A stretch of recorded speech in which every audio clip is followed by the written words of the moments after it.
Depression ఉన్న వాళ్ళు చాలా సాడ్గా కూర్చుని ఉంటారని ఒక భావన ఉంటుంది.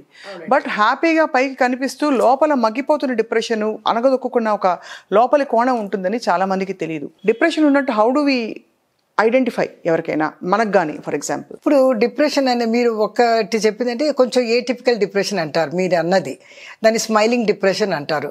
కొంతమంది లోపల దుఃఖం ఉన్నా కూడాను సమాజంలో బయట పడకూడదని, తమ విషయాలు బయటకు తెలియకూడదనే ఉద్దేశంతో ఏంటంటే వాళ్ళు ఫాల్స్ ఫెకేడ్ పెట్టుకొని ఆనందంగా మాట్లాడుతున్నట్టుంటారు.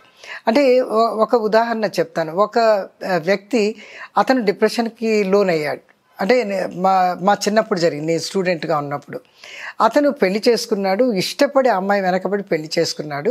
కానీ అతనికి జెనెటిక్గా డిప్రెషన్ ఉంది, అది ఎవరికి తెలియదు, అతను చనిపోయే వరకు తెలియదు.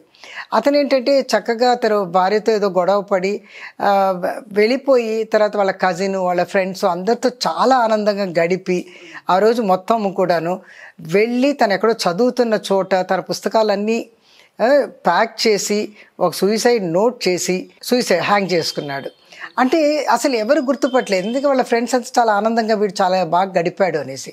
ఇదేంటంటే వాళ్ళ అసహాయతను, అతను వాళ్ళ ఫెయిల్యూర్ని అనుకుంటారేమో, నేను ఇట్లాగా నాకు మ్యారేజ్ చేసుకుని హ్యాపీగా లేను ఏమనుకుంటారు అన్న ఉద్దేశంతో వాళ్ళంటే ఆఖరి క్షణాలు ఆనందంగా గడుపుతాము అన్నట్టు కొంతమంది చేస్తారు. అంత ప్రీ ప్లాన్డ్గా వాళ్ళ మైండ్ ఒప్పుకుందంటే ఎంత సివియర్గా ఉండాలి వాళ్ళ స్టేట్ ఆఫ్ డిస్టార్టెడ్ రియాలిటీ. ఎందుకంటే వాళ్ళకి డిప్రెషన్ టెండెన్సీ ఉన్న వాళ్ళకి ఏంటంటే వాళ్ళ డెసిషన్ కూడా చాలా ఫర్మ్గా తీసేసుకుంటారు.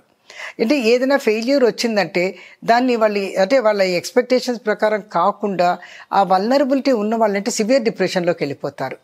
అలా వచ్చినప్పుడు వాళ్ళకి ఏంటంటే వేరే మార్గాలు కనిపించవు.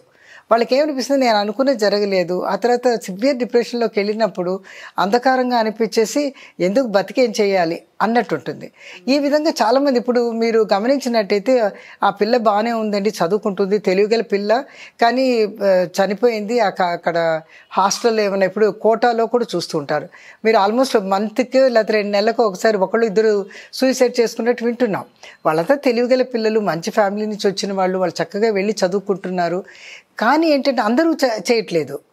సో వీళ్ళు ఏంటంటే వాళ్ళకి వల్నరబిలిటీ ఉందని, జెనెటిక్గా వాళ్ళకి వల్నరబిలిటీ ఉంది, ఆ స్ట్రెస్ని తీసుకోలేకపోతున్నారు.